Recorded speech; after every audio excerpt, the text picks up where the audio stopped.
Hello everyone, this is Christy Estelle with some astro information. Right now we are going through a Mars retrograde. So what exactly does that mean? Retrograde is technically just a point of view in the sky. Of course, planets don't actually move retrograde, but it's our perspective here on Earth according to how we are moving. But what does that mean for you personally whenever a planet like Mars, for example, goes retrograde, like it is now? Well, for Mars itself, it is a planet of action, a planet of moving forward, making plans, what motivates you, for example. And when it is retrograde, you might just not feel the energy to go do what you normally would accomplish in a day. Now, this does vary according to whether or not you have retrograde in your chart, Mars retrograde in your chart. For a lot of people, if you have Mars retrograde, this feels like the normal, so you might actually feel more motivated to do things. But for those of us that do not have Mars retrograde, there'll be periods where you will feel motivated and periods where you will really need to nurture yourself. This is being taped on December of 2024, and this particular Mars retrograde is interesting because Mars has gone retrograde in Leo, which is a sign of fire, which coincides with that Mars energy. Mars rules Aries, a fire sign. So all of this fiery energy works together normally to make us especially motivated to do stuff. But because it's retrograde, we're thinking about these things. We're thinking about the things that maybe might set us off because it's Leo, around our self-development, around our self-expression, our inner child. And it's ironic that these things are coming up during December, when a lot of people, especially here in the US, are on holiday. And so we'll have more time with our family of origin, perhaps. And so these childhood issues may really be coming to the surface for you. What is supportive in this transition is that as of January 3rd, 2025, Mars will continue to go retrograde, but it'll be retrograde in Cancer.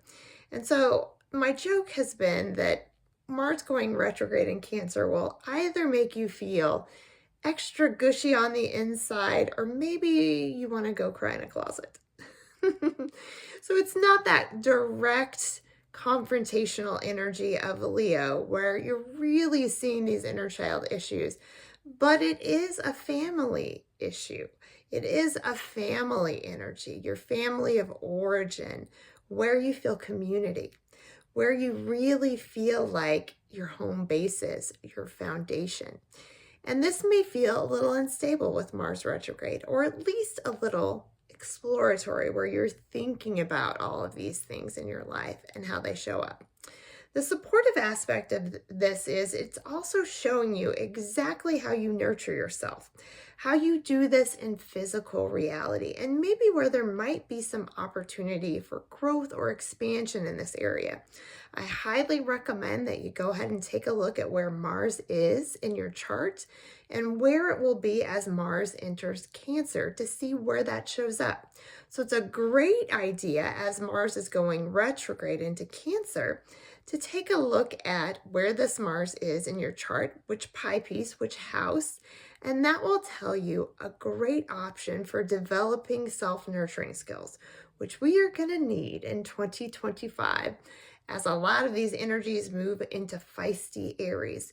We're going to need to remember what it is that fills our cup up, because we might be feeling like we want to do all of the things. And when we remember, when we can anchor, we can remember this moment and remember exactly what it is that was nourishing for us, that actually filled us up, that made us feel anchored into our reality in ways that fed our soul.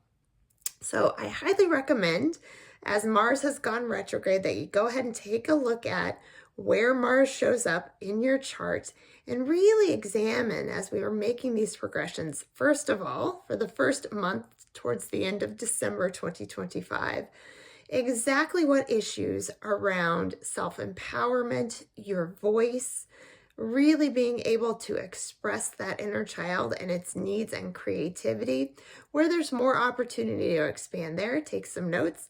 And then as January 3rd hits, take a look at where you can nourish yourself.